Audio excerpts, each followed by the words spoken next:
Day here, and welcome back to this episode of OverMangaCast. That time we woke up in a podcast and had to explain manga, our heated adventures over-analyzing manga we find interesting. On this episode, we have a guest co-star, JumpKodie! And on this episode, we're reading Dandadan, chapters 1 through 17. Welcome, JumpKodie!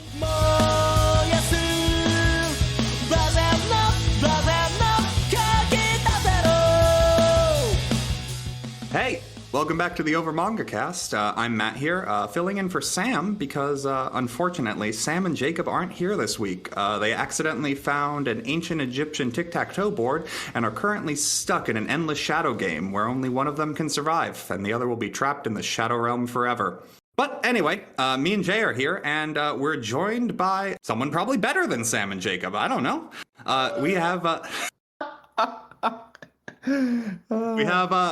Kodie, host of the Shonen Jump podcast. How about you say a little something about yourself, Kodie?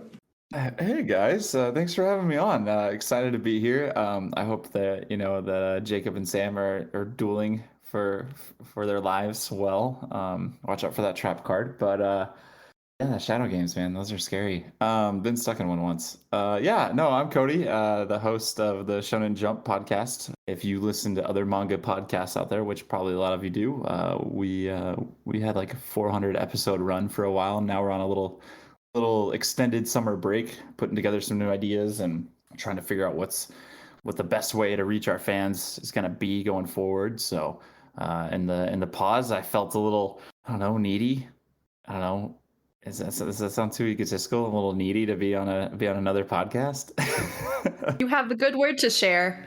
The good word. Yeah, just happy to be here, and obviously we have so many great series in Shonen Jump, and so if I could jump in and see what I did there, and talk podcast and talk manga with some great people I follow on the internet, like you guys, then I felt I could spare some time to do it. So I'm just happy to be here with you guys and excited to dust off the rust of podcasting for the past couple of months.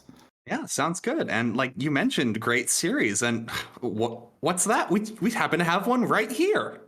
That's Dandadan. Dandadan. Everybody in the office of Viz, every time the name comes up, Dandadan, everyone has their own way of pronouncing it with with gusto, right? Dandadan, or Dandadan, it all comes out. So to be a fly on the wall when we talk about this series is I would recommend it. It's definitely funny. I was trained in the school of learning how to pronounce the same syllable over and over. So wow, you literally read what you stole out of my brain what I thought of when this series came out on the office in our talks. I was like, you mean like bo, I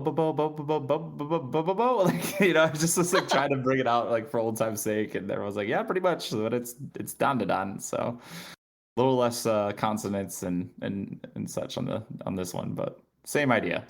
Cool. Yeah. So we start off every episode right here. We like to go through everyone's familiarity with the series, just so any of the listeners have an idea of where we're coming from. It sounds like you're pretty familiar with Dandadan. Yeah. I so a little bit back to what I do right at Viz and Shonen Jump. I'm in the marketing team, and I work pretty closely with the editorial team, and we get to know what's coming up, what series are ending, what series are coming out, who it's by, right, to get that a little bit of preparation, right, for how we're gonna spin it and sell it. Oh, it's great when a series is being done by a famous mangaka, or maybe it's a new person, right, and we're so excited about it, right. And this is definitely one of those ones where we're just kind of whoa, this thing's gonna be being blown some people's minds. This thing is over the top and out of this world. So I read pretty much every current series. One Piece still eludes me. If you listen to our podcast, you'll hear the jokes when people make fun of me when I haven't, I'm not caught up on all 1,000 and some odd chapters of One Piece. But this one came out and I was hooked. And this is the first series in a little while that actually wrapped me in. I couldn't put this series down. And it's wild, man. It's an adventure. If you like some wacky series, a ragtag group of protagonists, and the villains are changing every chapter, it seems like. As you'll come to find out with aliens and ghosts, and then they're fighting each other, it seems like at times, right? So it's out there. This is a very, very out there series, but it wraps you in from the get-go, and I've loved every second of it. Yeah, I can speak to my familiarity with the series was I knew it was wild and out there, but only because I had seen, I believe on Reddit, specifically first Turbo Granny panel, and that's it. And I'm like, that seems pretty interesting. Yes, yeah, Turbo Granny. I never thought a grandma would be a power. Yeah. Or a villain that becomes a power. But yeah, otherwise I had not read it before our reading here. Jay, I believe you're a similar state? To say the least. But I honestly am so glad that this was recommended. It's right up my alley. And I'm also very thankful that it's still, in the early stages. So definitely something you can stay on top of as compared to, One Piece and having hundreds, if not thousands of volumes to catch up on. Hey, you people complain about reading One Piece. I'm an anime-only One Piece fan. That's a nightmare. Yeah, that's a lot of hours. Dressrosa alone. Oh, man. But yeah, I think with that, we can hop into the summary as we go through this insane ride that is Dandadan.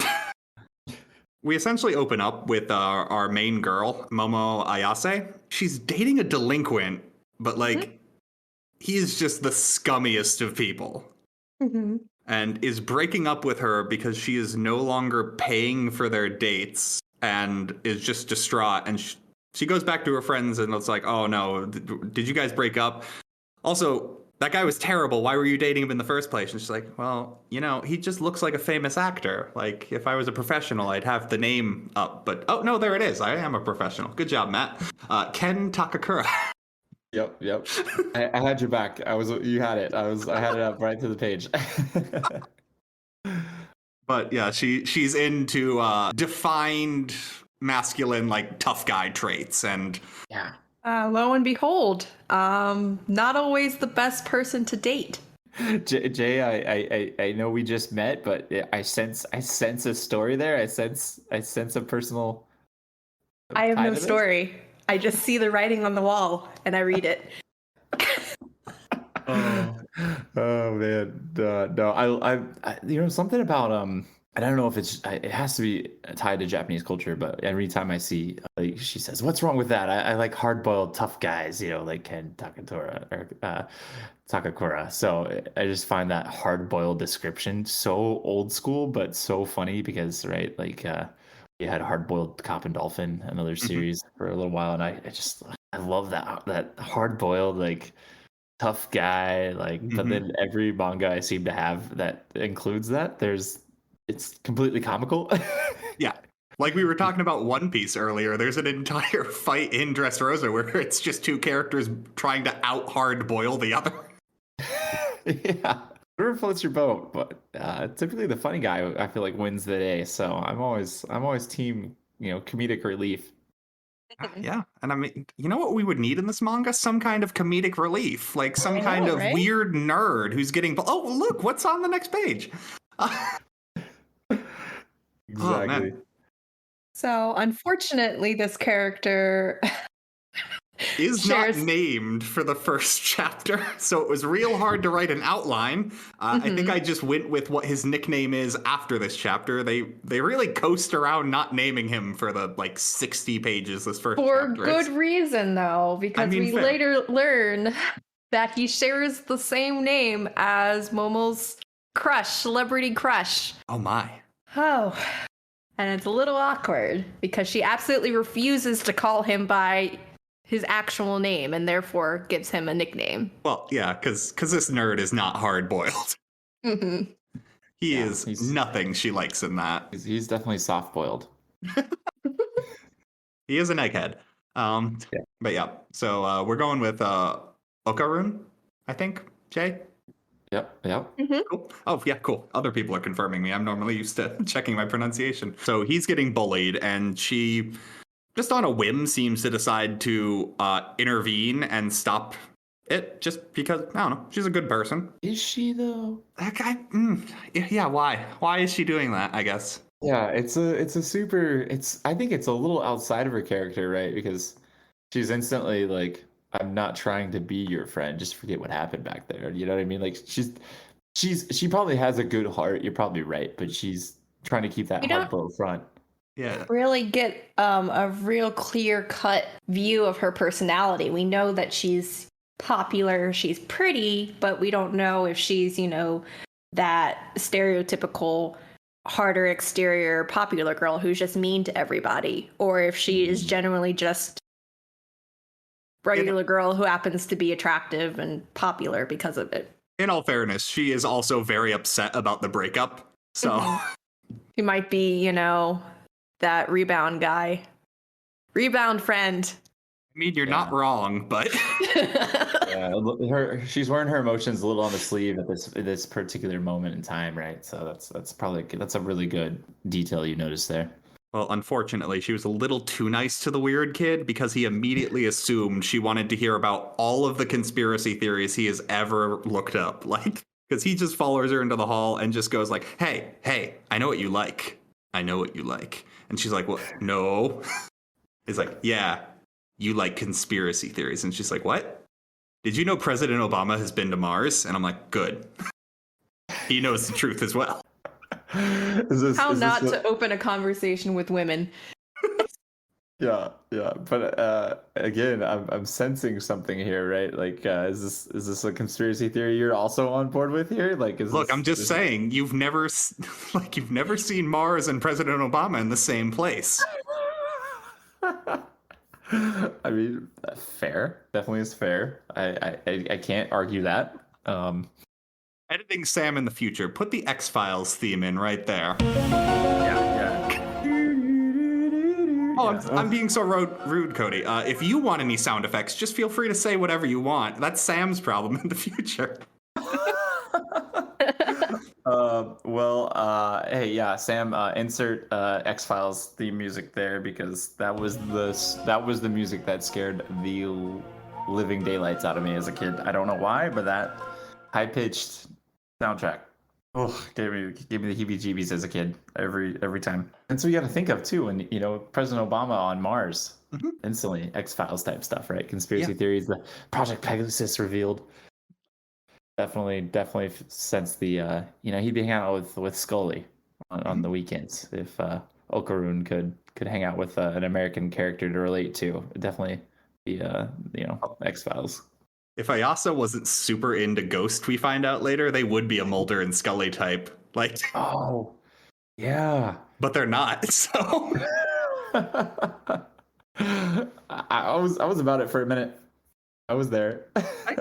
I'd read that fan fiction. I mean, I'm not gonna lie, but no. Yeah, we do get her say, no, I don't believe in I don't believe in ghosts. I don't believe in aliens. That's dumb. I believe in ghost. To which they both think the other person's thing is dumb. Which, to clarify, she doesn't actually believe in ghosts. She just associates that feeling with her grandma who raised her initially. Yes. We get to meet Grandma not too far in the future, but she, again, not your typical grandma. There seems to be a grandma theme in this series.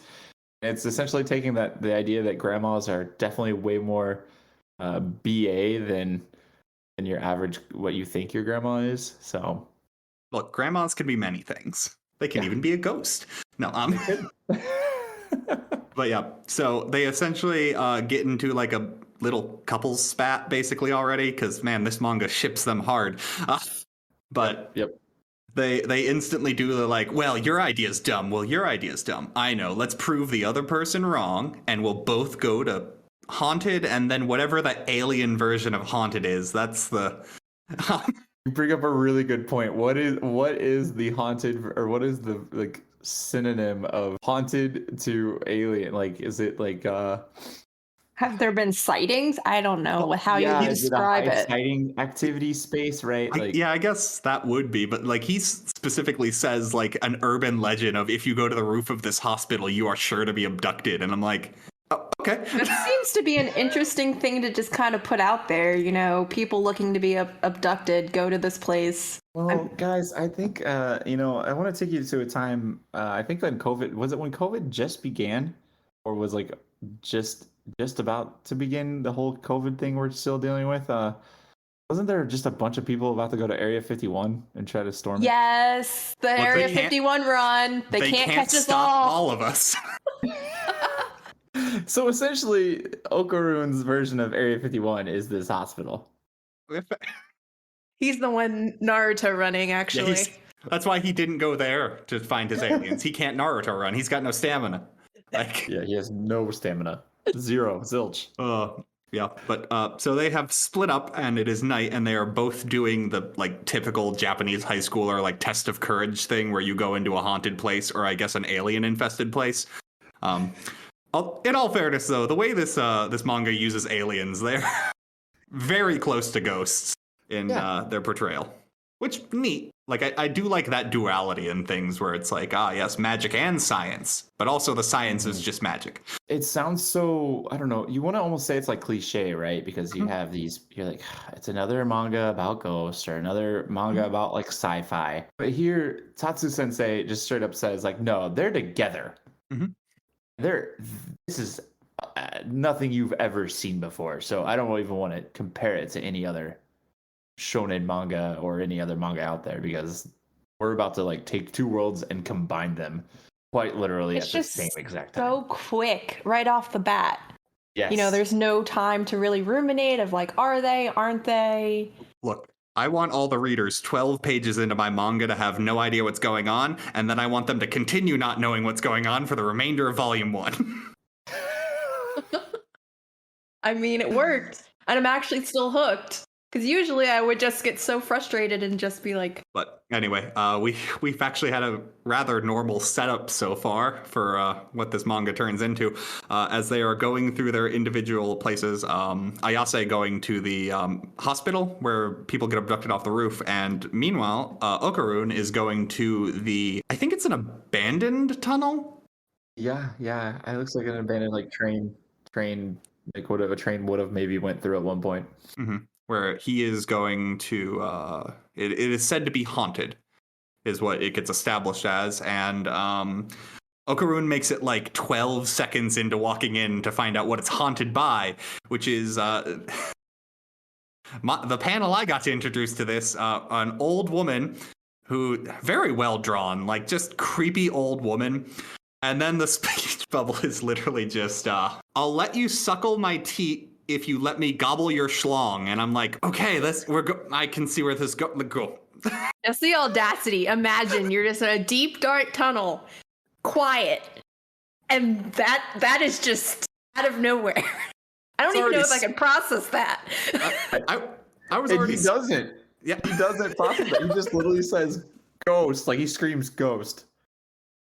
Like, forget the proposal. Forget the proposal. It's a ghost.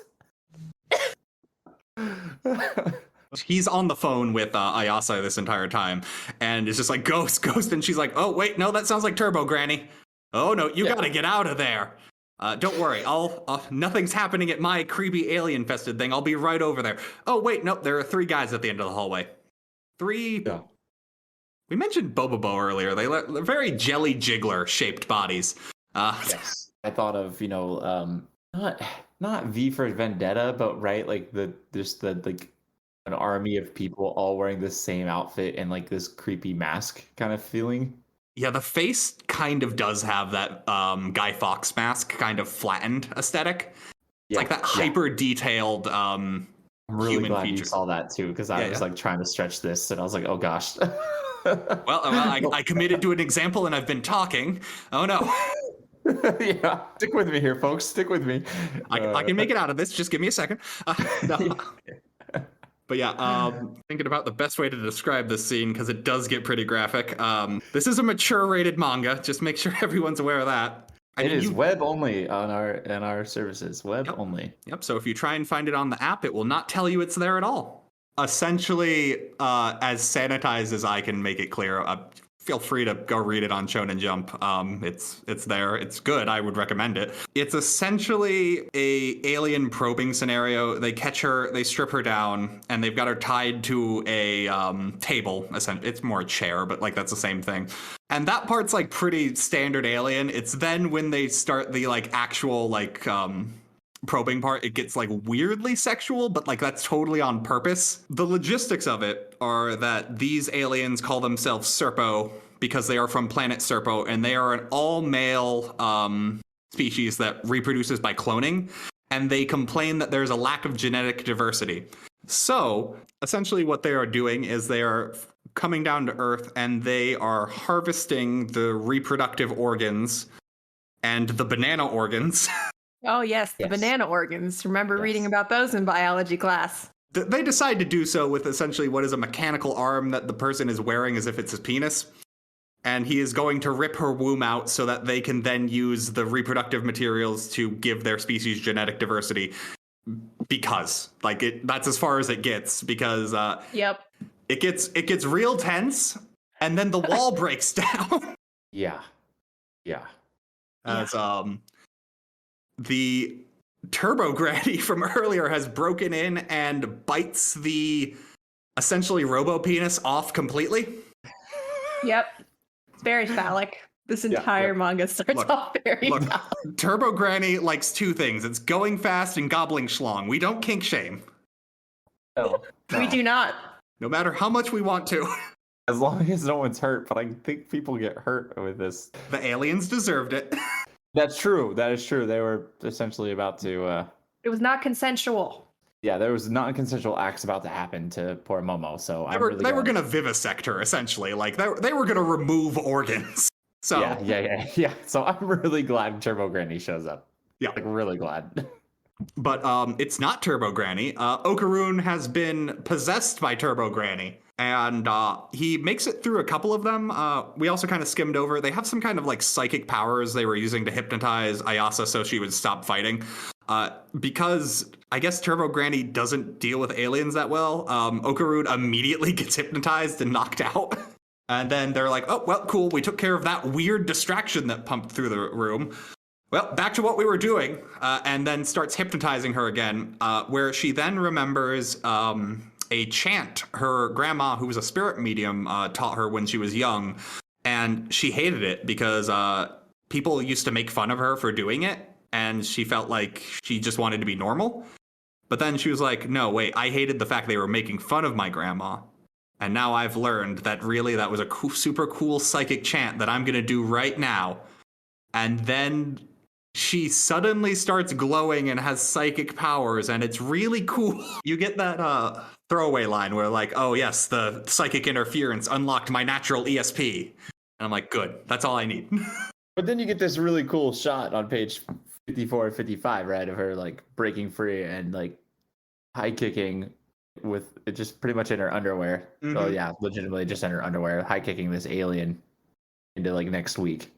Oh yeah, like this is like example number one of my favorite thing about Dandadan, which is the just gorgeous 2-page spreads. Yeah. This manga does beautiful 2-page spreads, and this is like the first of many. Yes. Very, very good point there. That is one of many, but I just that kick across I'm like, yeah, like you kicked that alien ass. I mean, but sorry, Sam. We don't censor ass. Okay.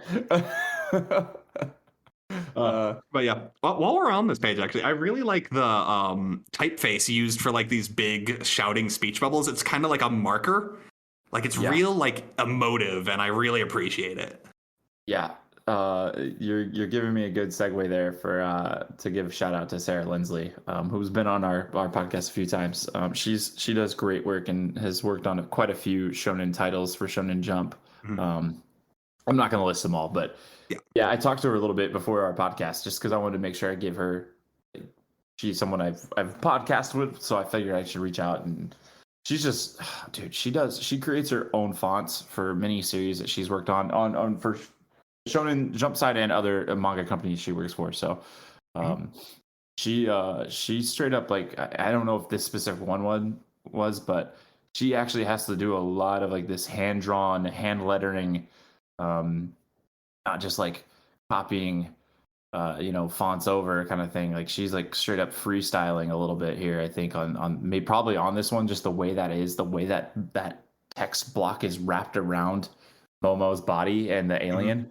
It's not just your standard like speech bubble you can copy and paste in there. So in the font, and there's a lot of fonts in this series that are just really, really explosive, I guess is the best way to say it.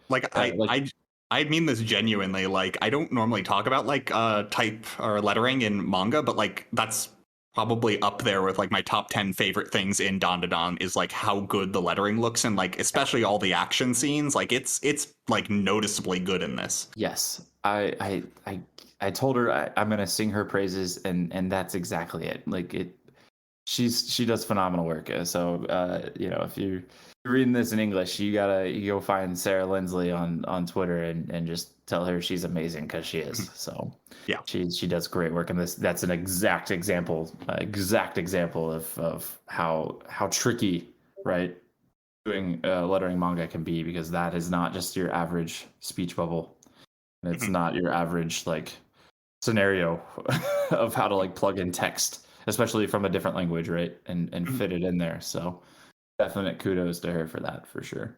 But anyway, after the big explosion of her kicking the alien through the side of the UFO, I believe, they're in the UFO, yeah, because the UFO took off. I think we find that out in this page, actually, because Turbo Granny just pumps through at some point. But like, they fall out of the UFO. She destroys it with her psychic powers, and then is on the ground with Turbo Granny possessed Okarun is like about to eat her. And then she's just like, nope. And then strangles the Turbo Granny out of him. And like Turbo Granny's spirit's just like, hey, I've still got his dick. Ha-ha! And I'm like, never change, Turbo Granny. It's going to be your personality the remainder of this reading. There was no chance of this ever being PG. I don't think the summary of this manga could be PG. Yeah. And hey, but they come together, right? Yeah. They come together. They believe in each other's fears, I guess, and believe in each other's superstition and maybe their what did we say earlier, right? Conspiracy theories. Yep. And there's actually a really sweet scene at the end of it that I at least appreciated was nerdy boy Okarun is too embarrassed to see Ayase in her underwear, so he strips down to his underwear. Is like, nope, you wear my clothes. This is easier. And I'm like, aw. So sweet. And it ends on such a sweet note, because he gives the name. He gives his name, and it's. Oh, that's right. They do split it between this chapter and the next. Is I'm Ken Takakura. And it's like, oh, it is underwear. Just for you. No, you're not. Well, no, because then the second page is like her typical like shonen female protagonist of like Doki Doki Sakura petals blowing in the wind, and you're like, oh my. Yes. And then you get to the beginning of chapter 2, and it's just like, no, you're not. I'm not dealing with this. Yeah, what a way to be continued, right? And bleed into chapter 2 there, for sure. I refuse to accept that. And yeah, she's like, no, you're not deserving of like that hard-boiled name. I'm just going to call you Okarun, which is what we've been calling him, so it works out. Yeah, great job setting us up for that. They go back to Ayase's house because, one, she needs her clothes, and then also they're dealing with ghosts, so her house is prepared for it. And they don't even make it through the front door before Okarun burst into flames. Well, keep in mind that she didn't fully believe, in any of the spiritual awareness before their most recent experience. I mean, doesn't immediately register that, oh, this is something you actually have to keep in the forefront of your mind now. Oh, I can't just ignore all the charms plastered to the side of the wall. Those actually do things. Oh, no. Yeah, my grandma was right about everything, and now I understand why there's pretty much, the house is set up like a kind of a nut job thing. But okay. I just feel bad because poor Okarun is schlongless, Yeah, he's not doing too well because every time he mentions his predicament too, he gets mocked. Yeah, like who The cares? first thing I thought about was like, did he all of a sudden get a sensation that he needed to go to the bathroom? Like, how would that work? I mean, your bladder isn't in. Jay, I know you don't have the requisite parts, but like, I don't know your guys' relationship well enough to comment on this, but good assumption there, man. I don't know if that was the best assumption, but I mean, you shot your shot. We're totally different. You're right. I shouldn't have made that assumption. I apologize on behalf. I'm just saying. You picked the craziest series ever to cover, and it's gonna bring up human body parts. It's gonna bring out, sexual organs, banana organs. I'm just saying, like, middle school me would have loved this. Middle school you shouldn't have been reading this, according to the official Shonen Jump rating guide. This makes this series so great because it's just so out there in its humor, right? You're like sitting here like, this kid's literally missing his genitalia. That's his curse now, right? Because a grandma attacked him, a spirit grandma. Yeah. This series can't make is that up. Yeah, this series is not above dick and poop jokes. Yep. Calling it what it is. Yeah. Because we do get a bunch of material. Just keep going, I promise. But yeah, we get a bunch of like comedy beats of them going like, "Hey, I'm changing in here. Well, you can't close the door because if you lose eye contact with me, I turn back in the spirit granny." And it's like, well, hold on, we'll figure this out. I mean, obviously, this person has not been in band camp. At some point, you just deal with it. You're right. You just deal with it.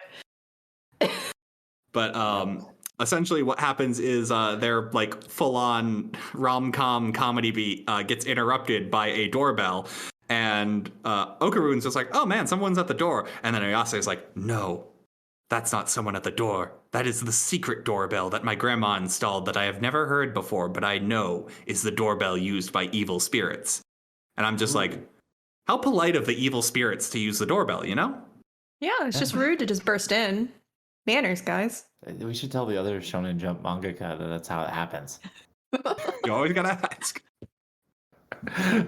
You just gotta ring the doorbell.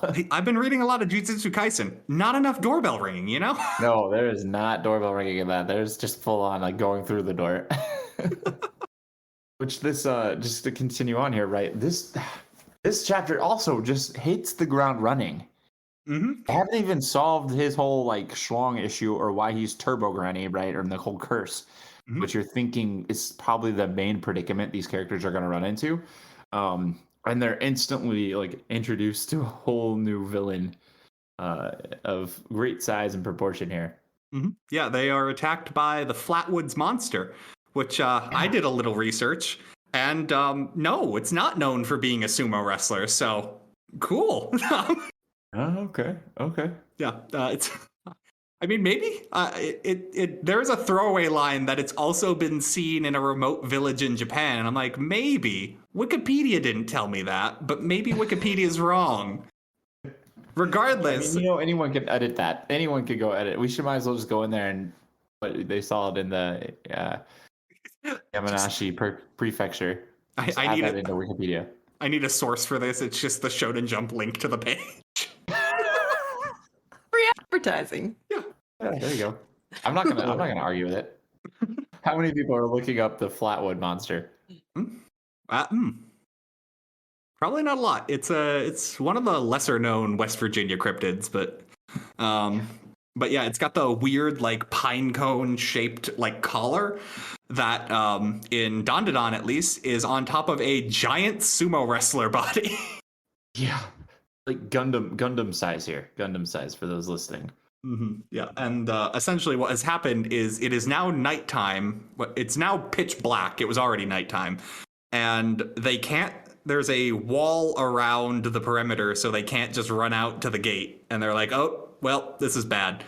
And Okarun has to be like, "Hey, that's the Flatwoods monster. That's an alien." And I'm like, "Okay, cool. We're dedicated to the aliens. Good."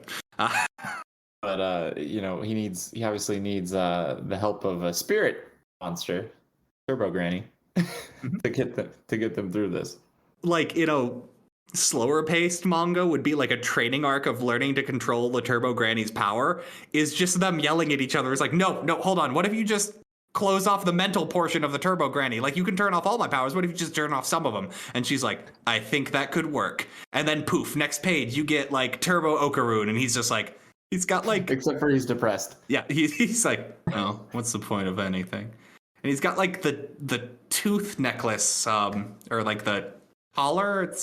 It reminds me of Toga from My Hero. Yeah, that's a good comparison. Mm-hmm.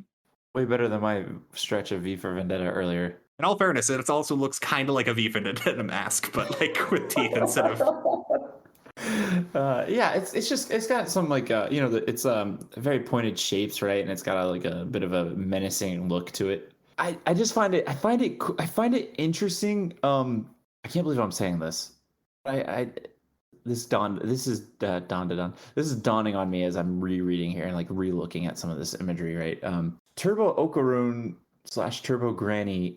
It's so weird how like they're like, hey, this is your power. Is it Turbo Granny power? Like straight up like granny, like grandma power.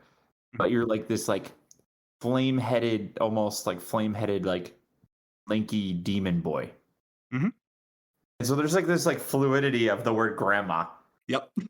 Again, the whole grandma theme here, but like I don't know, maybe the mangaka just has like a love for their grandma and wants to put the grandma thing in this whole thing. But there's nothing about this part of Okarun that like reminds me of grandma whatsoever.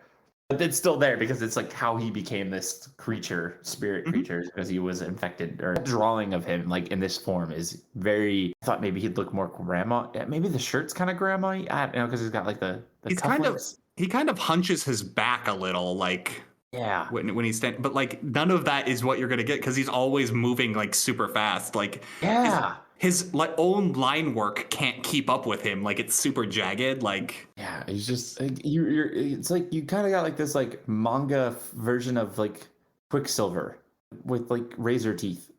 Yeah, like comparing Dandadan to anything that exists is going to be hard. Like a bunch of really cool panels of him fighting the sumo, the Flatwoods monster. It gets named. I don't know why I was calling it the sumo. Probably because it is a sumo. Essentially, what they come to the conclusion of is he's definitely not strong enough to beat it on his own, but they notice that because he's a sumo, what if they get him to touch the ground? Like maybe we could do some of it, and maybe he gets knocked out. And then they confirm that theory by attacking his leg, getting him to trip up, and when his hand touches the ground, it disintegrates. And you're like, cool, the shonen protagonist figured out the rules of the fight. Now the ghost or aliens are going to follow the rules and continue winning and then he grows a whole bunch of legs, and you're like, Dandadan, I see. The villains just constantly cheat. Good, we're going to take that moving forward. Yeah.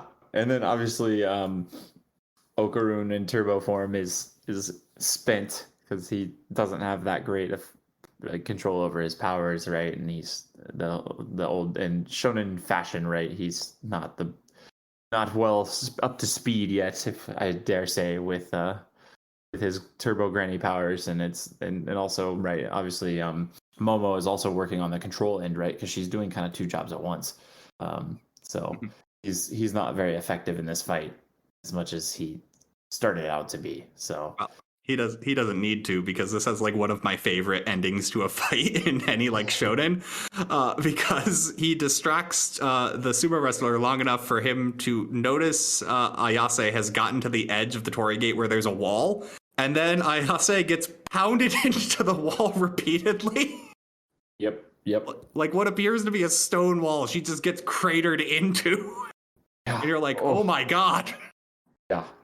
And this then, isn't like Goku getting crushed into a wall. This is like a semi-normal teenage girl getting crushed into a wall. Yeah, so and you're like, oh no, did Dandadan go real dark? And then it cuts the panel of Momo just going like, haha, just as Keikaku. Yes. Because she has been punched into the wall that was keeping them out in the grounds of the spirit medium. She is outside of the gate and can then put the seal back on the gate. And the second she does, evil spirits are banished from within there, and the Flatwoods monster dissolves into fire.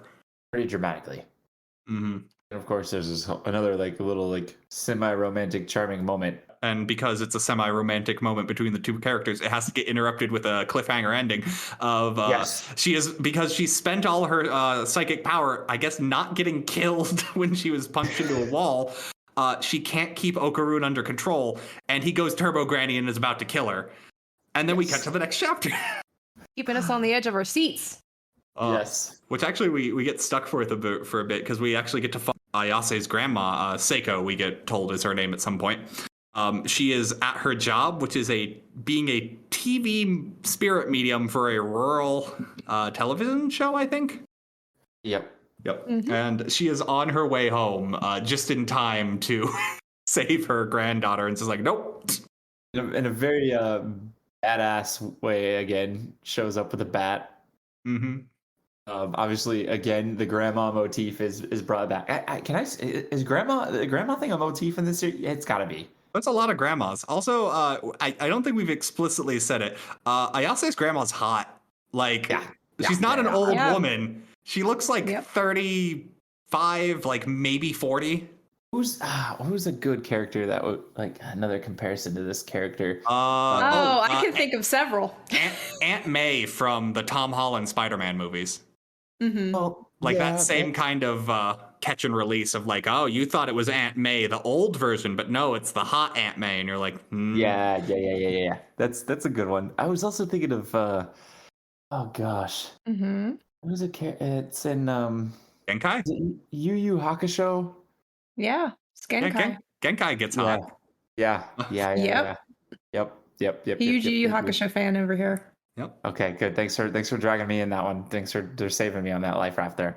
Yeah, definitely, right? Like, you're just like, oh wait, no, actually, yeah, I'm actually a badass. Like, surprise, and not that grandmas can't be a badass, but it's like a hot badass. It's like you're not this like weak, frail old grandma woman. This is like, she's carrying a bat that says the power of Nessie, which I don't think we've had explained yet, have we? Or is it just a joke? I don't think we've had it explained quite yet. Okay, maybe it's just an inside joke from the mangaka, the power of Nessie. I'm trying to figure that out. The name, maybe it's just the name of the bat. Like, Negan has his. She's there to kick some other grandma butt.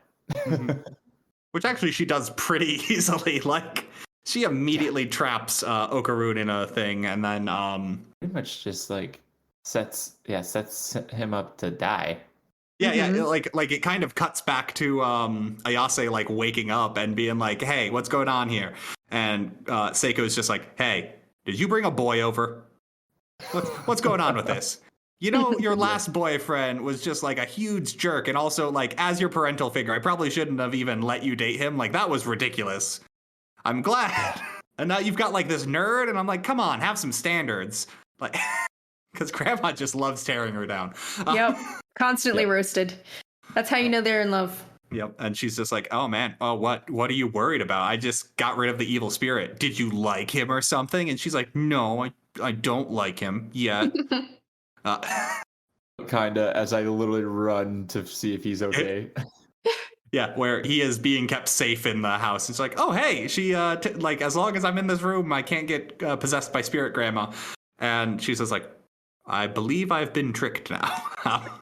But then, hey, you know what? I got really excited about this chapter because they obviously get back to the poor kid's actual real dilemma. His got stolen by a turbo granny. yeah, like some evil spirit gobbled his schlong. Like, yeah, straight up. And Seiko's just like, yes, I know how to deal with this. What's going on is the turbo granny has made a deal with a bound spirit, and bound spirits are the strongest of all spirits because they're locked in place. So her deal is she's using the bound spirit's power and can run around on her own and is like super powerful. But if you get her to leave the city limits, she'll be super weak. And like, I'll say, even with like your little baby psychic powers, you can take care of her. First, I'm going to put some armor on you, and then I'm going to give you a long training arc. We're going to just do a whole bunch of shonen nonsense. It's going to be like weeks of constant training and running and everything. And then time freezes as she's trying to watch Okarun poop because she cannot not have direct eye contact with them. And I did mention earlier, the series is not above dick and poop jokes. And essentially what happens is Grandma is frozen, Okarun is frozen, and Turbo Granny is talking directly to Ayase going like, hey, I'm a super evil spirit. I have the power to just make Okarun kill people. I'm going to do that because this game is no longer fun for me. Bring him back to the tunnel tonight. You don't get to train. And I'm like, Dandadan, you're doing good so far. You don't give anybody a chance to like get a breather or anything. It's just keep going, keep running. You hit the nail on the head again because I can't stress this enough, right? Like it has all the shonen elements. It just like the ones you're expecting it to stick on, they breeze over it. Mm-hmm. Yep. I love a shonen that just goes, hey, let's have a training arc. No, training arcs are stupid. Let's just get better. Cool. But yeah, so they are forced to accelerate their plans to have, I think Okarun had like a very tiny amount of running training, but like that's it. Yep. So they've got their spirit armor. They're going to the tunnel where Spirit Granny is, and they're like, don't worry, we've got a super good plan that we've thought about, and it's really concentrated, and there's like a lot of thought put behind it, and oh nope, we're surrounded by Turbo Granny. Oh nope. All of that planning was for nothing. A super big double Turbo Granny. Yep. Her entire face is like both sides of the tunnel is just like, I'm going to eat you with my great power. And then another great 2-page spread, by the way. Yeah. Oh, beautiful. And Ayase is just like, well, Grandma did tell me one thing, is that spirits are really petty, and if you challenge the things they are like their domains, they'll feel obligated to like challenge you fairly, because like I feel that like classic Fae nonsense rules. And you're like, yes, this works how everything else works. And you're like, hey, Turbo Granny, I challenge you to a race. We'll play a game of tag. You just need to give us a 10-minute head start. And Turbo Granny's like, okay. And gets out of her like giant 2-page headford and back to like old lady Turbo Granny. And she's like, well, gotta do my stretches. And now I'm counting to 10 minutes. And then just starts counting like in the weirdest way possible and counts to 10 minutes within like 15 seconds, because they barely get out of the tunnel before she instantly traps Ayase in like a dome. And it's like, well, now to count Okarun's 10 minutes. And Okarun has no idea how to deal with this and just keeps complaining. That's not fair. You said you'd give us 10 minutes. And she's like, no one said I had to count 10 minutes. And it's like, yes, we did. A loophole that isn't a loophole. It's just cheating. And I love it. Because you're you mean 10 minutes in this world? Oh, okay. I thought you meant spirit world 10 minutes. And then, but hey, you know what? For a guy that doesn't have any clout or any stamina, he goes for it. Maybe it's the inner Turbo Granny inside him, but the chomp down on 28 was he takes Granny's words initially to and bites down on her teeth like and he has been getting flailed around the tunnel. It is just insanely funny, but like just oh my god, what am I reading? Because Turbo Granny's just like, nope, hold on, nope, that's if I say the rhyme, not anytime, come on. And like can't beat him up because she's just like she is not sure of what's happening in her own reality, and it's like she got a taste of her own medicine. She can't handle it. So she does the only thing she knows how to do, and that's possesses Okarun. So he had his powers taken away because Granny was just like, you can't fight me with my powers, obviously. And they were like, oh yeah, we probably should have thought of that. But he is Turbo Okarun again, and the second he does that, Ayase masters her ability to manipulate spirit energy without directly seeing it, and through her little dome thing, rips Granny's consciousness out of Okarun's body into like a weird kind of neck snake thing. She's kind of like popping out like a tapeworm, like. Yeah. Which cements Turbo Granny's role in the remainder of the series, which is a tiny thing that complains. Because she has trapped Okarun. Okarun has the power, and they're like, oh cool, we beat Turbo Granny. And then a giant crab comes out of the tunnel. Yep. Crab racing. Yeah, it's literally just the next couple of chapters are amazing because they're just full panel spreads of a crab crashing through downtown as they are running through. At one point, they crash into a bathhouse, and like they boil the crab with hot water, but that's not enough because the crab is also master of all spirits in the domain, so they get an entire horde of zombies chasing them. Yeah. It's just wild, crazy action scenes, and I'm all for it. Like, Yep. And another Guy Fawkes mask reference thing, because they definitely look like they're all wearing masks. oh, yep, because they've got like whole death masks on, and it's like, we are Legion. No, and like, they get chased up until they get to they hop onto a train that's going, and they're like, haha, Turbo Granny was called the 100-kilometer-per-hour Granny in the past. So that means that's her max speed. But trains go 120 kilometers per hour, so we're safe. And then Turbo Granny's like, oh. Yeah, I love the like mathematical like choice to like essentially get them to get away from Turbo Granny that wasn't really. They feel safe for like 2 seconds, and then Turbo Granny jumps on the end of the train. It's like, that only accounts for straight line travel. I am always super fast. And they're like, dang it! Yeah. And she just has to have another mathematical like comeback. Like, that's only straight line running.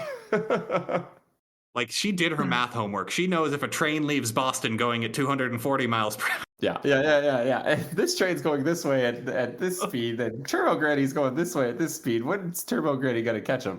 But anyway, it's revealed that no, this was also a deeper layer of our plan, because Grandma Seiko is standing right at the city limits with a trap that when the train comes shooting by, Turbo Granny in her, it's the giant crab. Turbo Granny got back in the giant crab at some point. Yep. Gets somehow just eviscerated into white light. Yeah. As she is exorcised, well, she's not exorcised, the bound spirit is, revealing that it was made of a group of schoolgirls that is expositioned away by Seiko, that they were, I believe, all victims of the same serial killer, I think. Yeah, that's kind of how I took it too. Yeah, like it gets real dark too. It's like, yes. Oh no. And then their body parts were cut up and distributed all over the place. I'm like, okay, Dandadan. I see where we're going. That's fine. But like, I mean, you're kind of like remorseful. And then like, pathetic. What that sets up too is just like, oh yeah, by the way, Turbo Granny was probably just consoling those bound spirits who couldn't find peace. So she probably actually wasn't hurting anyone when she was in her cave. It's the fact that you went in there and disturbed her that everything kind of got messed up, because she's still a jerk, but she's also like, we are able to empathize. Yeah. And like, we get established that the rules of spirits is that they are not to harm the living, and then they are allowed to like live peacefully. Like, it's a coexistence thing. Like, we don't mess with you, you don't mess with us. So like, the whole situation of his slong getting stolen was because he went in there and messed with Turbo Granny's space. Like, you don't do that. But was it labeled? It was not. Technically, it was. He just didn't believe ghosts were real. Yeah. It did say like, don't go. Like, it was like, get out, right? Like, no trespassing. Probably could have followed some signs, but you just want to get your schlong stolen. And like, the arc ends on a real sweet note too, because like, they're saying goodbye to each other, and they're like, yeah, well, goodbye, and goodbye. And then Ayase's just like, nah, see you tomorrow. And they're like, oh, we're not just going to pretend this horrible traumatic event didn't happen? Good. Yeah, and she's waiting for him. We did skip over the whole part of Grandma wanting to see... Yes, show it to me. Oh, yeah, Grandma does want to see his schlong. But he is not on board. He just lets him know it's back, and he is happy for that. But of course, now back to their next day when they're walking together at school. Man, so it seems like the romance is there. Like, everything's gonna be a-okay. This whole romantic comedy chapter of them going like, oh man, are we like an item? No, we're just friends. Yeah, we're just friends, right? He was super cool last night, but no, we're just friends. It's like, she is literally one of the prettiest girls in school, but no, she could never like a nerd like me. And they're so in their own heads, they keep like near missing each other for an entire day, to the point they are sitting on opposite park benches, unaware of the other. Yeah. It's so funny. Like, she's like so madly in love with him, and she's like, do aliens use toilet paper? I just want to talk about weird nerd crap. Like, come on. It's like you finally meet your person that you like share the same interests with. But then sometimes that's too much. Like, you know, if someone's like your opposite is like too much like you, right? It's like too much because you guys are like nerding out too much. Like sometimes you need some balance in there. I don't know. Yeah. That's just my take on it. Because it's a But rom-com for there's- this chapter. Yeah, total rom-com. They get up, don't look where they're walking, and walk directly into each other's faces. Yeah, perfectly shonenly staged. Yep. And it's like, oh man, they had an accidental kiss. And you're like, ooh. And then the next panel is my favorite, where they're both just complaining, ow, we bumped teeth. And I'm like, you're right, that would hurt. But that would hurt. Unfortunately, the entire school saw them kiss, and they're like, oh, you were kissing a dude? Oh, and he's a nerd. And then after like the initial ribbing, her friends are just like super supportive of her, which I really appreciate when like jerk friends are actually super supportive, and it's the main character like in her own head that's ruining everything. Yeah. Like I'm the thought of my own demise, right? Like your own thoughts are your own demise. Yep. Because her friends are just like, you know, he seems like a nice guy, and we really hated your previous boyfriend. Like, we need to reiterate that. Bag. But no. But she yells at him because she is embarrassed. We are totally not dating. We're not even friends. And he's like, oh, and then leaves. And he's like, well, I guess I'll go to the bathroom. Well, good thing I have my penis again. Oh, hold on a sec. Oh, no. Because Surprised it took the entire night to realize this. Someone doesn't bathe or change clothes. Look, I could believe Okarun not bathing, but yeah, I also could believe the idea. It's a really weird moment where I'm like trying to analyze how many times I actually look or feel there during changing. I mean, how aware of your own body are you? look, Pretty aware. They kind of just are there though. yeah. Look, hey, he's happy he got his schlong back. Like, if he overlooked a few things, a couple things in particular, like, because we've been dancing around the circle. Okarun's missing his balls, which he decides to tell Ayase by running over to the thing, to the door, yelling, Ayase, I really need to talk to you right now, while making 2 circles by his testicles, or where they would be. And everyone in class is like, what is he doing? Yeah. I definitely don't want to talk to you right now. And he's like, yeah, and everyone's like, oh, you were kissing. This is your babe. This is your boyfriend. And he's like, oh, well, yeah, I guess I messed everything up. I guess I'll have to deal with this problem on my own. And then Jay's favorite character enters the scene. The most perfect schoolgirl in all of Japan. Yeah. He says that sarcastically. Well, I'm referencing the character from Psyche K, but that's essentially what she is like, I'm the most beautiful girl at this school, and if I pay even the slightest bit of attention to a lowly nerd, I will make their day, for they will love me. I need them to love me. And they should be flattered that I acknowledge their existence. Yeah. You're welcome, everyone. But yeah, she is Shiratori Airi, I think? Ira? I don't know where I got the E from. Anyway. And essentially, she does the villain thing of getting like 2 feet away from the person she was just making fun of, kind of, to brag about it to her friends. Unfortunately, Ayase heard that, and she's just like, I know what I'm going to do. I'm going to psychic a wash bin over her head. And I'm like, wow, went from 0 to assault real quick, Ayase, but okay. Yeah, that's, just like straight up like wash basin, just I guess the sink just falls on her head. Yeah. The porcelain. Like, that's another trope. It was metal, so I think it's equally as bad. Like it's yeah. But like I got there was strong energy of not only like you were insulting my friend. It's like, hey, you're messing with my man. Stop that flirting nonsense. She comes to save the day, essentially. Well, save her own day, but the awkwardness of these two. And then, of course, like he still hasn't gotten to tell her. Yep. And then again, they go back to joking about it. Yep. They immediately start mocking him. They bring grandma over there, and they're just like, "Oh, yep, you are missing your balls." And they make another joke of like, "Let me see it." He's like, "I guess if you need to." And she's like, "Ew, gross. I'm going to look with my spiritual eye." He's like, wait, "Hold on." The whole time. This is why you should have let me look before. The takeaway from this, kids, is, if a grandma with spiritual ability wants to look at you, might be wanting to look inside your soul to make sure you're good. Yeah. She then goes full Bob Ross and beats the devil out of him. No happy little accidents in this one. Nope. Huh? Nope. Yeah, and essentially Turbo Granny was hiding in his soul and is now living inside a little Lucky Cat figurine. Tries running away, realizes she does not go 100 miles per hour, and is just like, oh, wait, no, all my spiritual power is in Okarun still, and I've just got my consciousness in a cat body? Don't worry. If you want his balls back, you've just got to do whatever I say. Yeah. And then they're just like, no, you literally have no bargaining here. And she's like, you're right. I was also lying. I have no idea where his balls are. I lost them. How? Shut up. And then by the way, murder. I need you to murder them. Yep.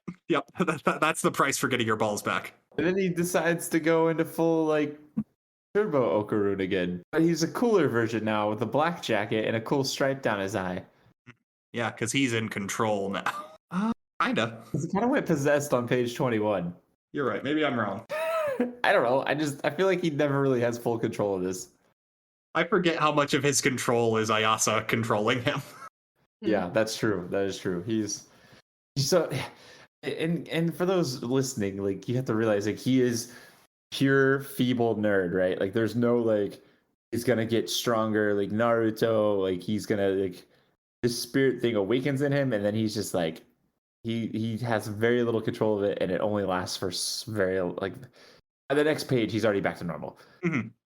So his powers inside him, it just hasn't been fully unleashed in any kind of way. So very excited to see how that piece of this story is going to progress. They got to go find where Turbo Granny lost his balls, which my just favorite joke in this is she's just they're like, well, what do they look like? And she's like, well, when they manifest into the spiritual plane, they look like tiny golden orbs. And I'm just like, hey, you stop that. Because that's a well-known pun. Yes. Yeah. And essentially what she's saying is I lost 2 golden spheres in a park. Well, maybe a ghost took them, or they do just look like gold. Maybe a person took them. And again, back to the shonen elements in this series, right? This to me obviously draws I sense a huge Dragon Ball, right? Arc here of well, we gotta find the Dragon Ball finder, Bulma. Can you put this together for us? It's not the Dragon Balls this time. It's yeah, I've got it's kind of like a Shikon Jewel situation of just my balls were separated into 2 separate pieces, and each of those pieces grants unimaginable power. Yeah. I mean, hopefully it's not a Shikon Jewel situation, because that would take forever. It would. Which is what I kind of thought was going to be the premise for a while. just keep going. Let's just keep going. They're just going to keep losing genitals. They're going to keep getting taken by demons. If you've learned anything from this podcast, there are genitals that are being stolen. There's a lot of genitals, and basically every monster has wanted some degree of organ. Yeah. But essentially, they go back to school because I guess they're like, well, it's not in the park. I guess it could be anywhere. Well, let's give up. And they go back to school the next day, and there's a real fun scene where Okarun gets bullied by some other guys in his class, and just hey, you know that cute girl Ayase? It's just yeah, man, are you two dating? And he's like, no, she's just my friend. It's oh, cool, you can set us up then, because it's I heard she puts out. And he's just don't you dare say anything about her, and transforms into Turbo Okarun. Yeah. And I'm dude, no, stop. I never understood that logic, and maybe you guys could fill me in. But I mean, if you admit to being friends with somebody, would you immediately try to introduce them to somebody who obviously had ulterior motives? Right out of the gate, doesn't make anything, hidden about his intent. Yeah. No, yeah. But these guys are also jerks, so I think that's the point.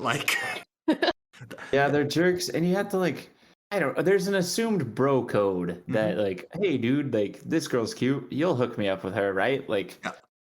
And that's put in a good word for you. They're saying yeah. But in this case, his chummy attempt was pretty much chummy, not even chummy. It was crappy. We're just threatening him, like.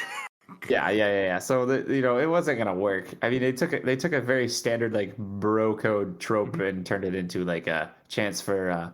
You know what? I just realized on this page here. This is page 21. That Okarun and Turbo Okarun like literally goes from like Yugi to like Yami Yugi. Yes. Without a big puzzle piece on his love chest. this transformation. Yeah, and he's like, "Yeah, I'm gonna kill this dude. Let's duel." That's what I sensed. Oh man, he can do a shadow game, can't he? He's got Turbo Granny's power to freeze time. You started it with the get-go on this podcast. So just let you know. You open the door and I'm going right in. Well, hold on. That would explain those 2 Yu-Gi-Oh! Trading cards with Sam and Jacob's souls in them. Yeah, exactly. No, good luck, guys. Hope to see you guys soon. But yeah, I mean he's obviously stands up for her. Yeah. And then it's like the cat grandma or Turbo Grandma Granny is visiting at school. Yeah, Turbo Granny is not a good influence. She's just like, yeah, you should kill him. That's what I would do, and I'm like, hey, you're right, Turbo Granny, but knock it off. She's just such a cute little cat, just constantly size of a doll. It's adorable. Yeah.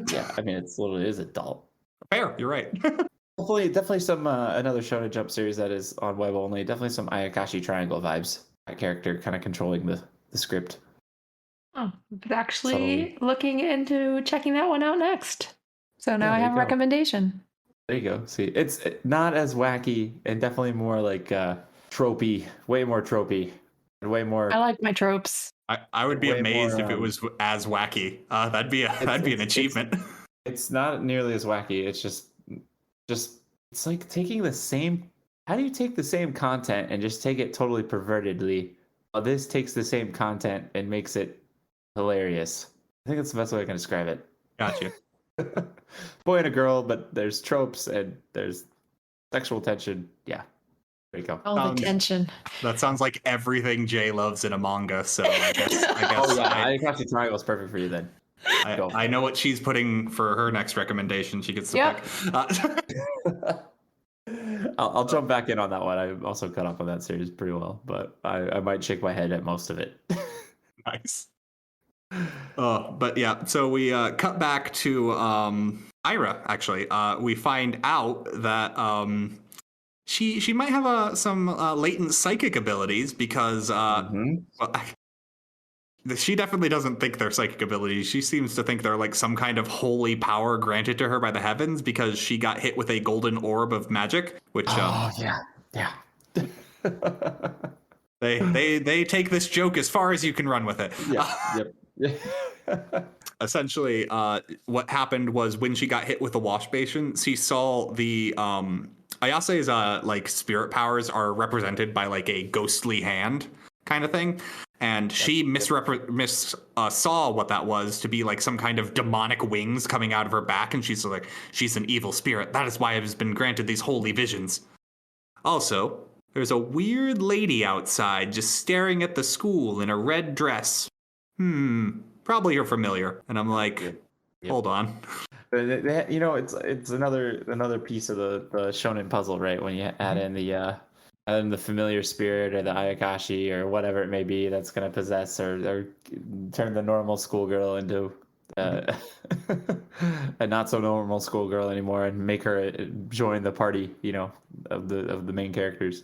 But anyway, she comes to the conclusion that, well, I got to exorcise this evil spirit from the school, which she's in the body of Momo Ayase. I know how I'll do that. I've seen The Exorcist. Hey, my thing 1 and thing 2, my lackeys, go get me a cross and a Bible. Any particular ones? Just anything that looks vaguely like it. And then sends her lackeys to go kidnap her. Yep. She does invite her technically, but yeah, like come meet me in the abandoned warehouse, but also the lackeys just kind of tie her up with zip ties. Yeah, which I mean, obviously she then activates her powers, obviously into this, but yeah, die demon. And it's like, oh, now I'm going to use my powers. But, yeah. Yeah, Die Demon attacks her with the cross and she's like, oh, wait, this isn't working. And I'm like, I mean, yes, obviously, but I'll just use my golden ball. And she's just like, wow, coincidence. I've been looking for that because that's my friend's testicle. Ew. Just straight out announces that's his testicle. Kind of gross that you're touching it. And she's like, yeah, right? Did you wash it? like, vile demon, how dare you sully such a perfect gift from God? That's like, ooh. I loved all of her dialogue just because while she's being attacked, Ayame basically doesn't do anything that isn't, ew, you're touching his testicle. And I'm just like they probably just totally ignore that part. Yep. Oh man. Of course you're introduced to the real threat here. Yeah, because Okarun comes in and just like, hey, by the way, I've been running around and there's like some weird eerie lady walking, and then it crashes through the door. It's like, oh well, I see there's a real villain for this arc. Yeah.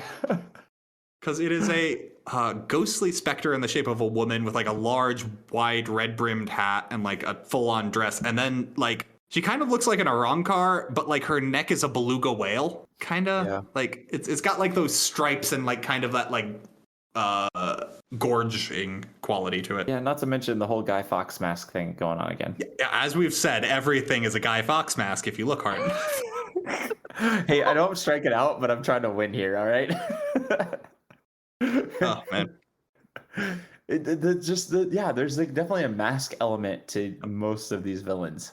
And Kodie, I kind of want to have you on if we ever do V for Vendetta, just so you can say everything doesn't look like a Guy Fawkes mask. Well, then Evie gets her hair cut, shaved off, and it totally looks like the shape of a mask, like a Guy Fawkes mask. You see, when he's making the eggy in a basket, you can see that's actually a metaphor for a mask. This is conspiracy theory, and slowly go more and more insane. What are you talking about? That's not a mask. That's V's face. Weren't you paying attention? He just duplicated his face with and sent it out to all the townspeople. Yep. He's got magic powers. Biochemical engineered flesh.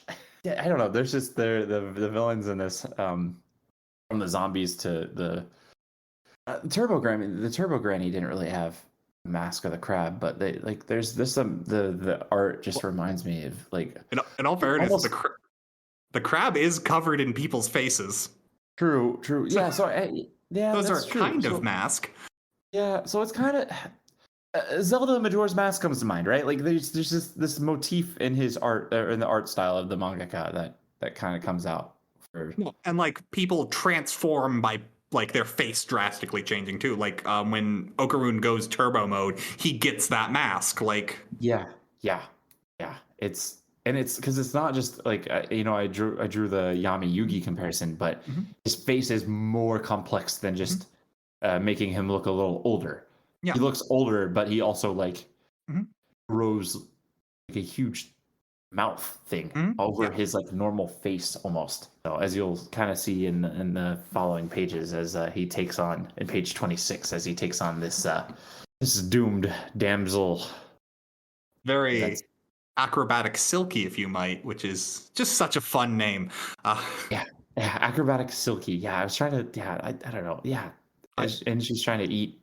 Yeah, she's trying to eat Okarun because Okarun's fighting her because we get established pretty quickly that this spirit has a mother complex with Irie because we get a flashback where little baby kindergartner Irie accidentally walked up to her in a crowded area and tugged on her shirt and said "mommy," which is apparently it is a trigger word for this type of spirit. This one in particular, actually, because I forget how we get described it. It's Turbo Granny in the cat body says, "Oh, that's an acrobatic Silky," and Ayase is just like, "Oh wow, you knew that?" And then looks over. It's like, "Wait, no, are you holding one of the unconscious girl's phones? Did you just look that up on the internet?" That phone? Hey, that's Miko's phone. Side note. Yeah. It's just like I just love that she looks it up on the internet. It's like, yeah, I don't pay attention to like the rookies. It's like, yeah. Or the fact that she's tech savvy. Just don't mind the fact that I'm an old spirit that is using your phone like a Pokedex. Look, I'm not making any assumptions about Turbo Granny. She just seems like she knows how to use Tinder. You know? Oh my god. That's it. That's the show. That's the line of the show right there. You just won the show. It's over. Like, if you guys have any cutaways from that, Turbo Granny knows how to use Tinder. Oh, that's what you gobble up all those slongs. Oh man, I love it. I love it. Okay. This battle goes on, right? And she kidnaps Momo into her hairy entanglement here, and Momo does not budge, calling her a moron over mommy. But at this point, she has also already eaten Okarun, and oh yeah. Irie, she's just like, no, mommy's protecting you, and Irie's just like, get away from me, you monster, and like That triggers. Like, she doesn't even acknowledge it. She instinctively eats Irie, and then like after doing it, regains consciousness. Is like, oh no, oh no, and especially what we learn later, like she is devastated about like, what did I do? That's not. Oh no, and like looking back on it, it's heartbreaking because she's just like, at that point, she knew she had just killed the like girl she had mentally associated with her daughter, like, and she lashes out against Ayase, and that's where the whole like drags her and the, well, I lost a daughter. Hold on, if you just call me mommy, maybe that will make this better. Like, I need anything to make this better. And she's like, moron, eats Ayase. And she's just like, well, I ate all three of them. And Turbo Granny's just like, hey, you thought this was a normal shonen, didn't you? But this is Dandadan. And did you know that I'm a really cool spirit? And because I'm in a lucky cat body, I've got good luck powers. And you see how you ate your own hair? Man, it sure would be lucky if you accidentally ate your own hair that went down into your stomach where 3 people were sitting waiting with a cross that was actually a lighter. And she's like, that doesn't make any sense. It doesn't have to. Since I'm here, it was fated to happen. And then she bursts into flames and vomits up the 3 children. Yeah. Matt, your like sidebar commentary of how this all like played out, as like your transcript is so great. Like, I just want to put your transcript. Like, I'm gonna tell Sarah to like re-letter it to exactly what you wrote. Yeah. Just to get like the quick abridged version, like, of hilariousness across here. Like, this doesn't have to make sense. Oh man. But yeah, so Grandma now, instead of her long flowing hair, has a like fried perm. And the 3 kids are all out. So Ayase, Okarun, and Irie are on the ground. And essentially, Okarun's just like, well, I got this. We just got to keep running. I can't get to full speed because it's a small room, but we just got to keep dodging. There's a lot of stuff everywhere. And it comes to the culmination of this Silky is chasing them and then realizes her fried perm of a hair has gotten tangled in everything and is caught, and she's stuck. I might be a little ahead of you, but essentially, yeah, no, by like page like 22 or by page 12, the whole Silky is like tied up, right? And again, that text, like, I'm gonna kill you, you brats. Yep. Okarun beat her up. Like, the vibe matches the intensity of what's happening in the lettering. It brings out all the emotion that you want to see because it's scary, it's crazy, it's like grotesque, and it's like he's got to go turbo mode and like kick some butt, and he does with another beautiful 2-page spread for sure. Yep, 1 kicks, knocks her straight out, and they're just like, well, the day is saved. And then Turbo Granny and the little cat body's like, well, I mean, no, that girl's dead. And they're like, what? Yeah. Didn't think that was gonna happen. Yeah, because it's not your stereotypical shonen. Yep, Irie is dead, and like they don't got time to go to the spirit world and get a phoenix egg. So yeah, exactly. But they have a fun bit where they do essentially psychic CPR of she reaches inside her chest with her ESP hands to like pump her heart, and they're like, come on, breathe, and Granny's just like, that's dumb. That's not going to work. She has no aura left. Like, her life force is gone. Her body's not going to start pumping without a battery. So I guess she's just dead for good. Good thing you guys have powers. That just makes you better, right? And they're like, you're a mean cat. You know that? Yeah. Yeah.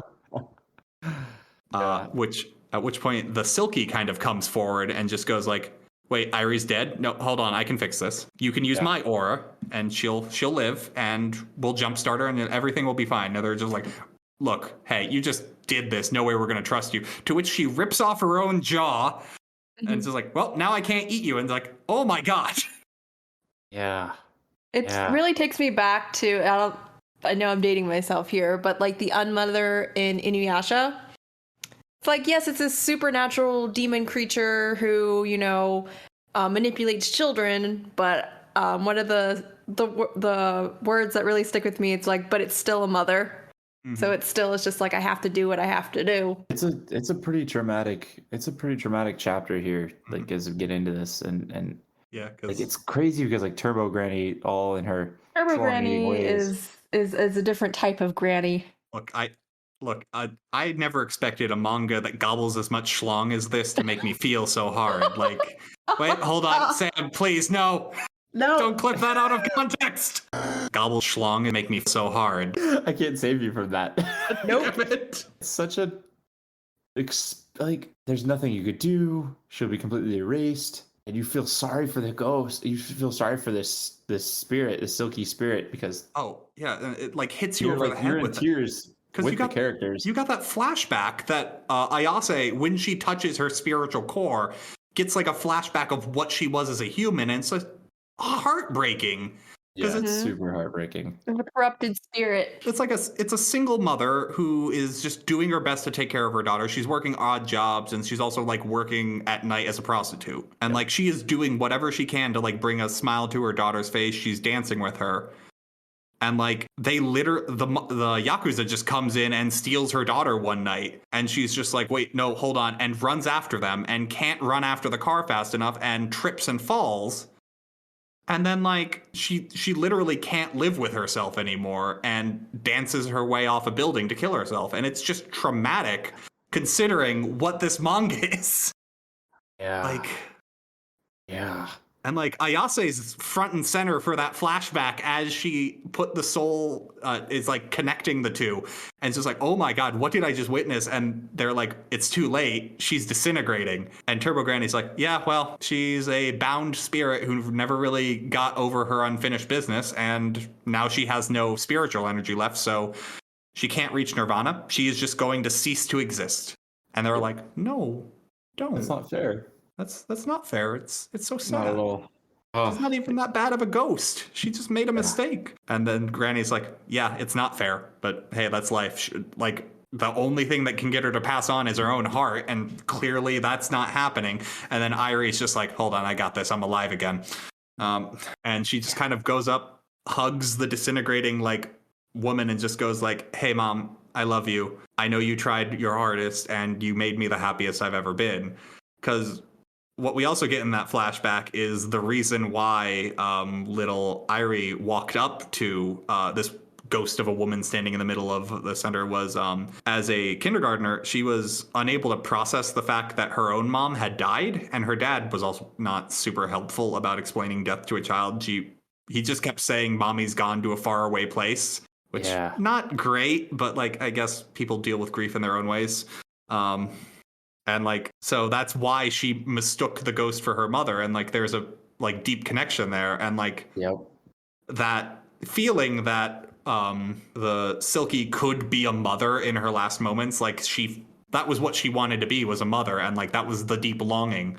Like that gave her the peace of mind so that she was not burning into ash. She disintegrated into the same light, which we assume is a good thing, which it must be, because she gets, in a very bittersweet note, reunited with her daughter.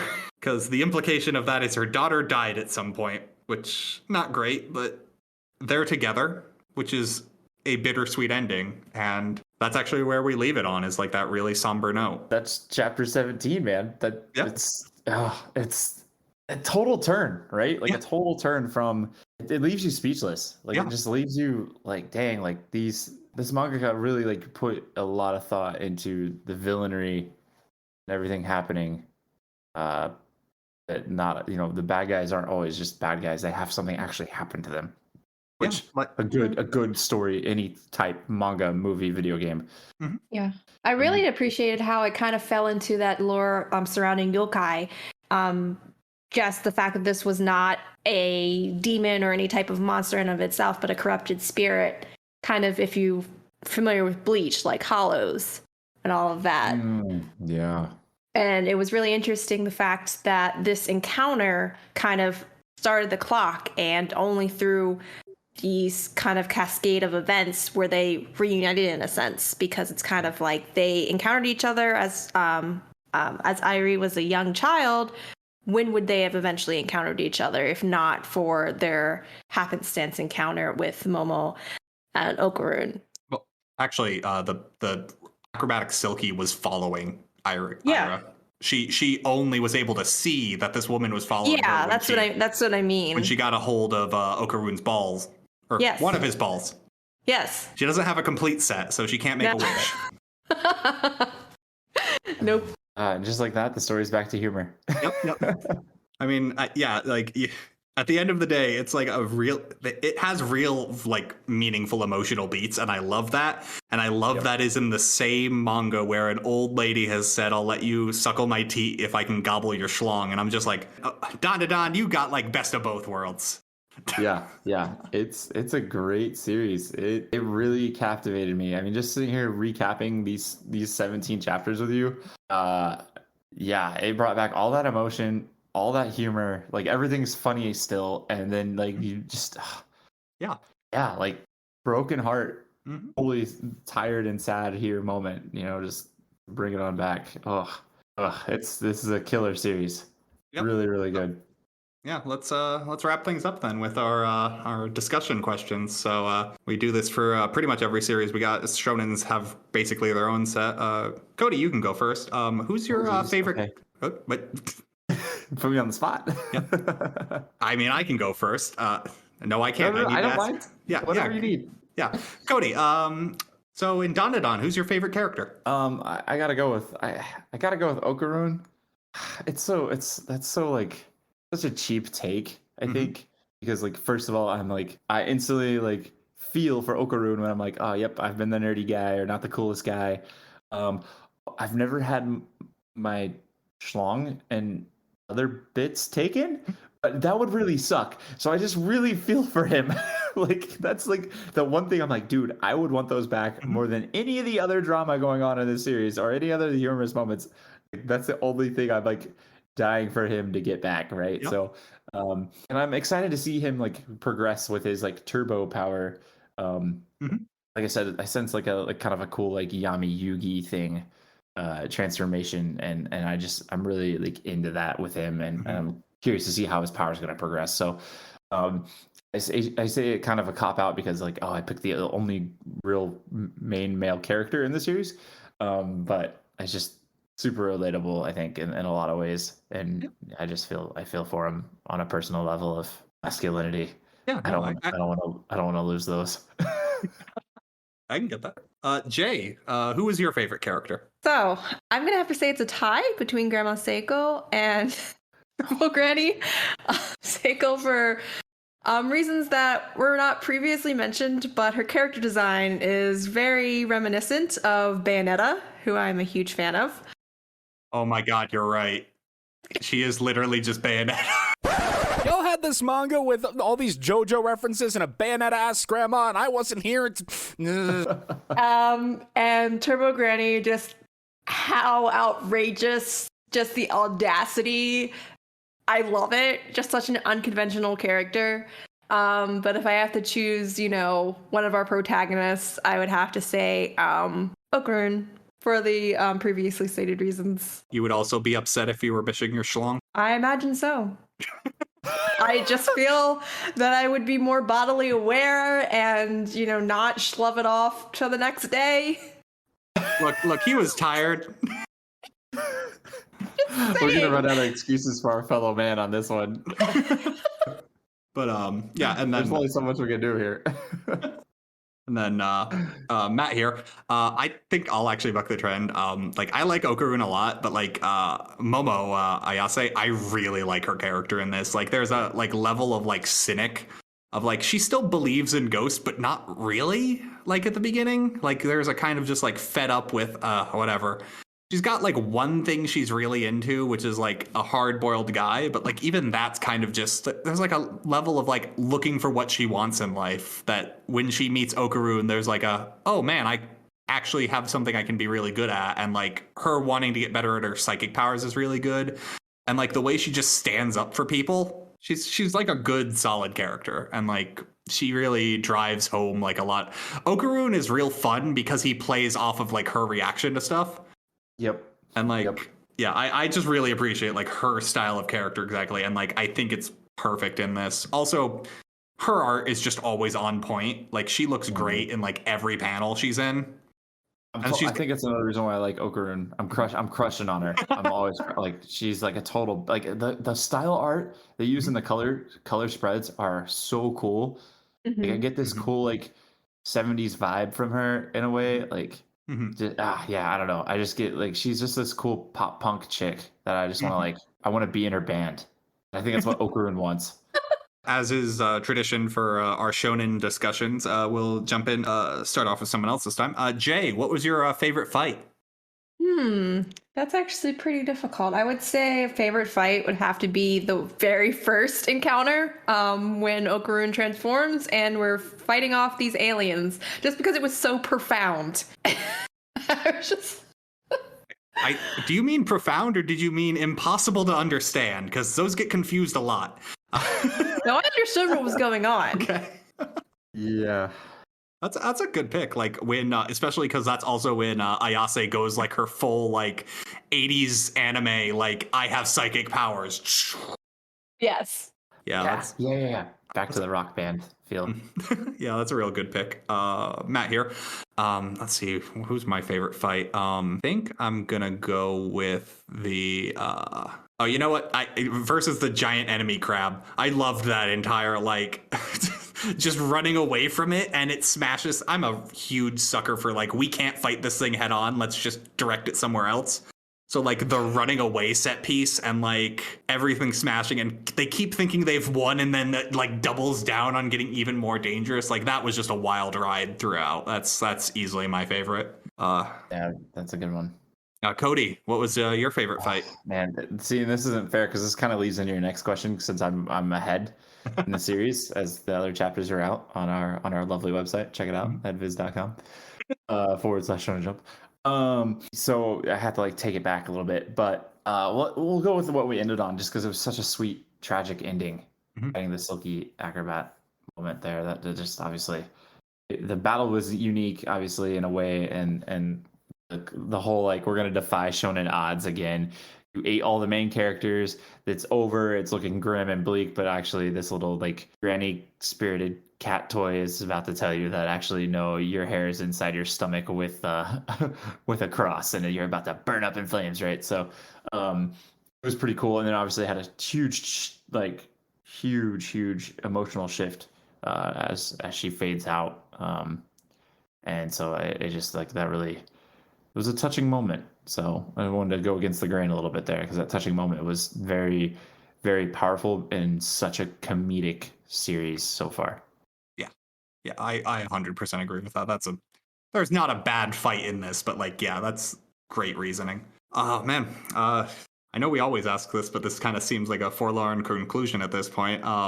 Matt here, would I continue reading Dandadan? Yeah, obviously, this ticks so many boxes of things I love. Like, this is like a more wild and crazy like Chainsaw Man, which is insane to even think, but like both of these I can't believe you made that. I can't believe you said that. Yeah. I agree to an extent with you.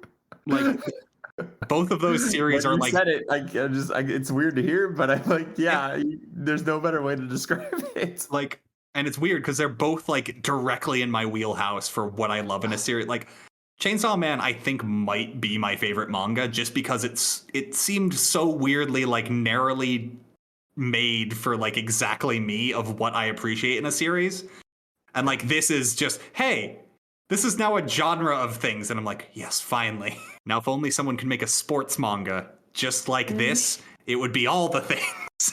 Okay, well, hey, we'll get there. We'll get there. I was a really big fan of Nine Dragons Ball Parade.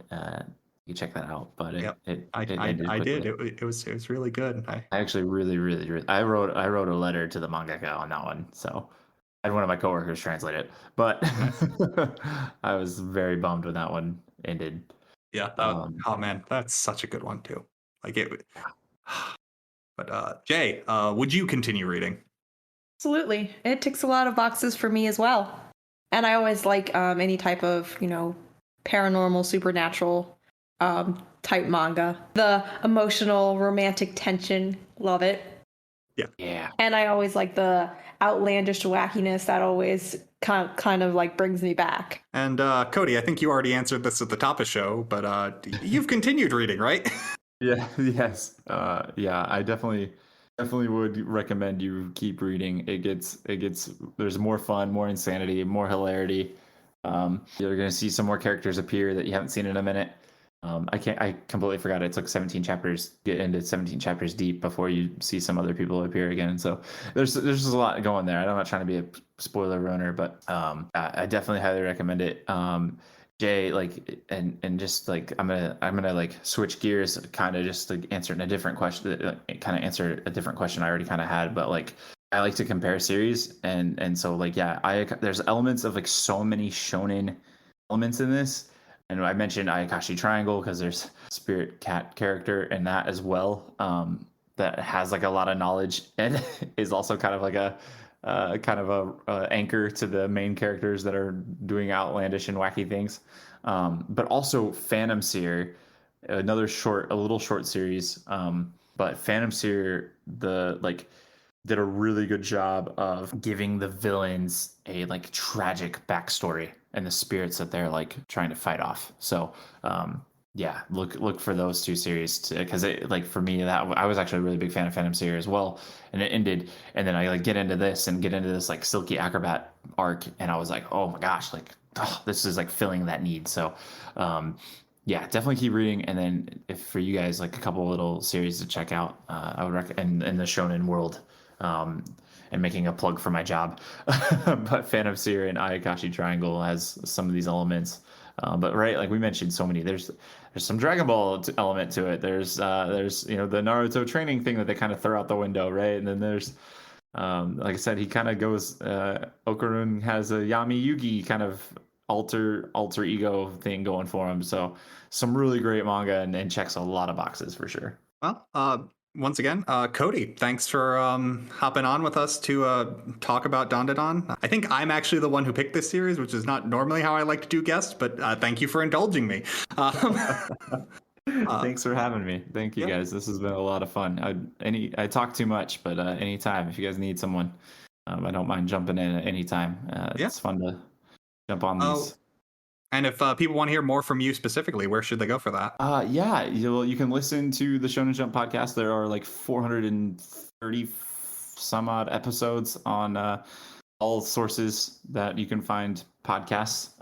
And I'm in the latter, more recent, like 60 plus episodes. I think so. We did it weekly. So probably like 50-ish episodes. And then you can follow me at JumpKodie. I know, real creative, but I needed a Twitter handle, and it worked with working for Shonen Jump. So I figured JumpKodie is an easy way to get at me, and that's JUMP, and then my name's spelled KODIE. So yeah, you can find me on Twitter. I usually am just like retweeting things from the Shonen Jump and Viz page, but you can catch some of my inner thoughts on some classic anime and video games, and you can see some of my conversations with people like Sarah Lindsley, who is a phenomenal letterer. Shout out to her as well. Just got to give her those props on this series because she's just doing fantastically. I tried to think of like another F word there. I was like phenomenal, flippin' amazing, fanatically awesome, right? Like I just came up with one there. So so you can follow me at JumpKodie, and then I'm sometimes in the blogs on Shonen Jump as well on the Viz site, so you can kind of see some of the things. I work with the author comments from each of these series that you can read, and things like that. So, and I do some of the advertising and marketing stuff. So you see an ad like or something on, or like telling you to join the Shonen Jump app or join the membership, you'll be like, hey, JumpKodie created that. So that's a good plug enough for me, I think. Yeah, no, if you guys haven't checked out the Shonen Jump app, it's definitely one of the best deals in manga right now. It's like $1.99 for an insane catalog. It is like one of the only reasons we can do a weekly manga review thing that isn't like webtoons only, because like manga's expensive in a lot of things, but like $1.99 for like all the Viz, or not all the Jump stuff you can want, real good deal. 15,000 chapters and growing every week for $1.99. They do limit you to 100 chapters a day, but I've never hit that limit, and I read a lot of manga. Supposedly people have. People have complained. Wow. This is purely, hey, this is me talking, not Viz talking. So got to be careful there, right? But yeah, no, we've my first assignment at Viz was to try to read 100 chapters a day because they thought it might be something to take a look into and consider opening that up. And I exhausted myself trying to read 100 chapters a day. I don't know how people do it. It would become blurs. The stories just blended. I couldn't differentiate characters anymore. I just couldn't fathom. And I've binged some chapters to like get ready for a podcast or, get on something. But 100 chapters a day, it's a limit. I know, but if you guys are breaking that, then you tell me who the character was 30 chapters ago that did X, and I'll be impressed. So look, it'll take you 11 days to read One Piece. You'll be fine. Yeah. That's insane. But that's insane. You can read One Piece in 11 days. It's a really good math right there. You don't need sleep. Yeah. Food. You've got One Piece. But let's bring this to a close. Thanks everyone for listening to the OverMangaCast. If you want to reach out to us, we are at OverMangaCast on Twitter, Facebook, Instagram, basically all the socials. Episodes go onto YouTube about 2 weeks after they air here, so feel free to comment there if you want to talk onto an individual episode. We love hearing from you, so like any interaction is great. If you want to help us out, you can drop us a review on iTunes or your pod catcher of choice. Just go ahead, leave us a review. We love hearing all of them. What else we got? Hold on. What's that sound? Are those sleigh bells? Man, I know why. It must be our Christmas episode coming up. What are we reading for that? Yep, we are reading Klaus, How Santa Began. Look forward to that, everyone. And with that, good night, everyone. Good night. See ya.